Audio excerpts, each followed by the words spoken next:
Hey guys, did you know that I have a Patreon where you can support me and plus get awesome rewards? Or if you're thinking to yourself, but Julian, I want even more bang for my buck while still supporting you, you can pop over to my Redbubble and check out my awesome store with new designs appearing regularly. But for now, enjoy the video you're about to watch. Hey guys, it's me, Julian Greystoke.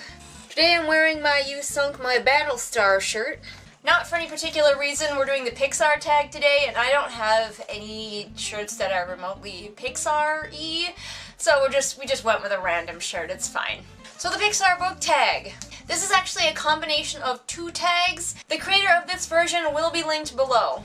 So let's just get started, shall we? Let's just dive right in. Jane is here trying to move my camera, so if it suddenly moves, that's why. The first question is Cars. Name a book where the characters go on a journey. That's pretty easy. I went with Walk on Earth, a Stranger, which is sort of the Oregon Trail in book form. I don't know if any of you ever played the Oregon Trail when you were kids, but I did. But we are following our main character as she journeys across the United States, and I think she's trying to flee from some bad people, her uncle who wants to marry her or something, and use her gold-sensing powers for evil. It's been a little while since I read this book, but I did enjoy it, and there is a link in the doobly-doo to the review. As usual, any of the books that I reviewed that are mentioned in this tag will be linked in the doobly-doo, so go check that out. Number 2, Monsters, Inc., a favorite book creature.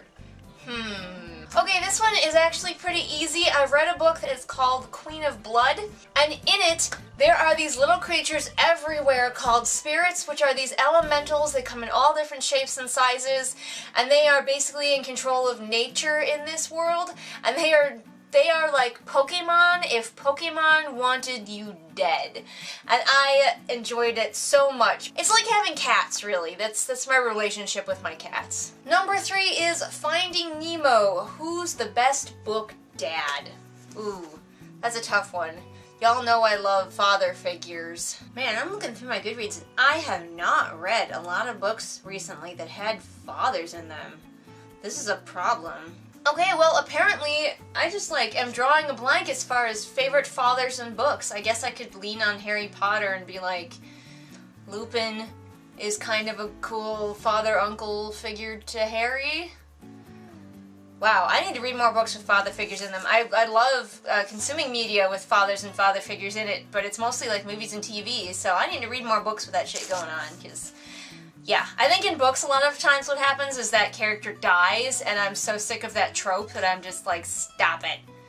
I don't like this character because they just do something really predictable with him. Number 4 is Brave. Who is the best book mom? Oh man, this is gonna be another issue here. Couldn't it be the best bear or something?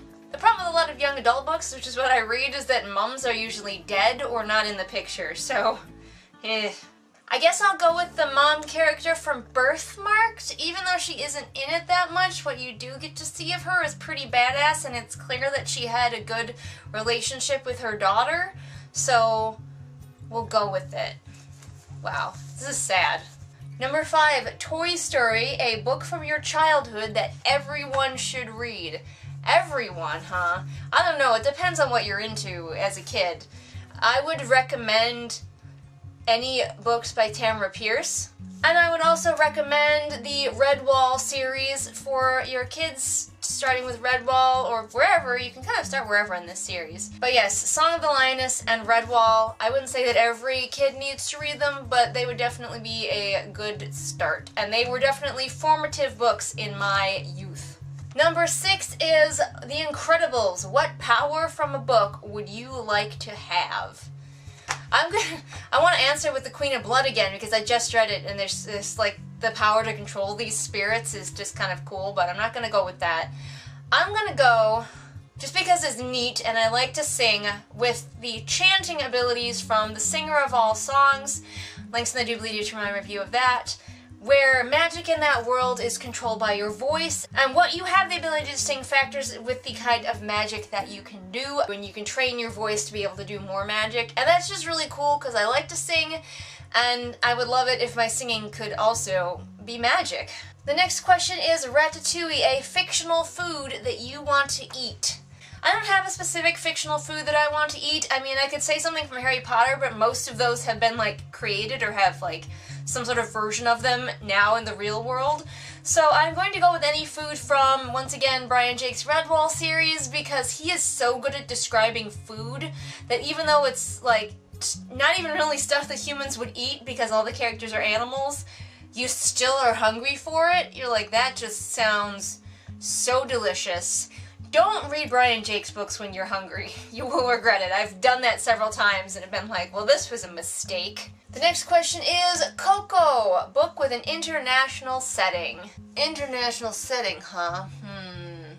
I'm going to go with a book that I didn't do a video review on, but you can find my review on Goodreads, and that is for Shadow Spinner, which takes place in Persia, and it is a retelling of the 1001 Nights, the story of Scheherazade. That's all I really got to say about it. It was cool, but ultimately it was just kind of a middle-of-the-road book for me, but it does take place somewhere not America, so that counts. Number 9, A Bug's Life, a character who goes through a transformation.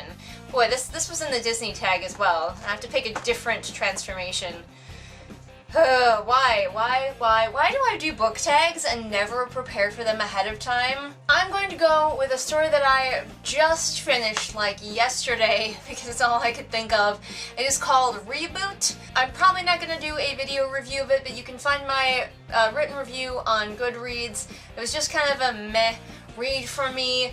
But it's kind of a take on zombies, where people can come back from the dead if they have this certain virus, except for they're not brains zombies. They're faster, they're stronger, but they're sort of still undead. It's kind of complicated. If you're curious, you can go check out the book. But our main character dies and then comes back as a reboot zombie person, and she's like the best one because she was dead for a really long time. However long you were dead factors into how cool you get to be afterward, but also how, like, emotionless and stoic you are. She spent the longest amount of time dead, so now she is the badass. Number 10, Up, a book whose characters got you quickly invested. Well, I'm gonna have to go with my old favorite for that one, and that would be the Becca Cooper series, beginning with Terrier. I just fell in love with all of those characters pretty much immediately. They are delightful to me, and I adore them so much. And if you have not read those books, please go read them. They are, in my opinion, still Tamara Pierce's best work. And number 11 is Inside Out, a book that could be your core memory. Well, I've already used Tamara Pierce and Brian Jakes, so I feel like I need to pick something else. I'm gonna go with The Lion, the Witch, and the Wardrobe. It was a book that I read a lot when I was younger, and it still holds a really special place in my heart. I have not read it as much as an adult, but when I was a kid, I really identified with Lucy as sort of this kid who had a huge imagination and was just like, fuck all y'all, I'm going on an adventure. And that was pretty much my mentality as a kid. Fuck all y'all, I'm out. I'll be over here becoming queen if anyone needs me. Lucy was probably the only arguably chosen character that I actually identified with and liked. So she is still, like, part of my psyche, and that book is definitely a formative book for me and will stick with me as I grow old. So there you go, that was the Pixar tag. Comment below and let me know what you thought, and if you have answers for this tag, as usual, I am not going to tag anyone because I'm a terrible person. Trash human. Why does anyone follow me? I don't know. Of course, if you do follow me, remember that I post videos Mondays and Fridays. All the links to my social media are in the doobly-doo, and if you liked what you saw, but wish it was higher quality, don't forget that you can support me on Patreon for as little as $1 a month. All of the donations I receive on Patreon go towards getting me better equipment, so just keep that in the back of your head. And I will see all of you again next time with whatever it is I happen to be doing next time. Bye! What's up, everybody? It is shout out time. Time to shout out to my very first patron, Kim. And if you want to be cool like Kim, become a patron over on Patreon.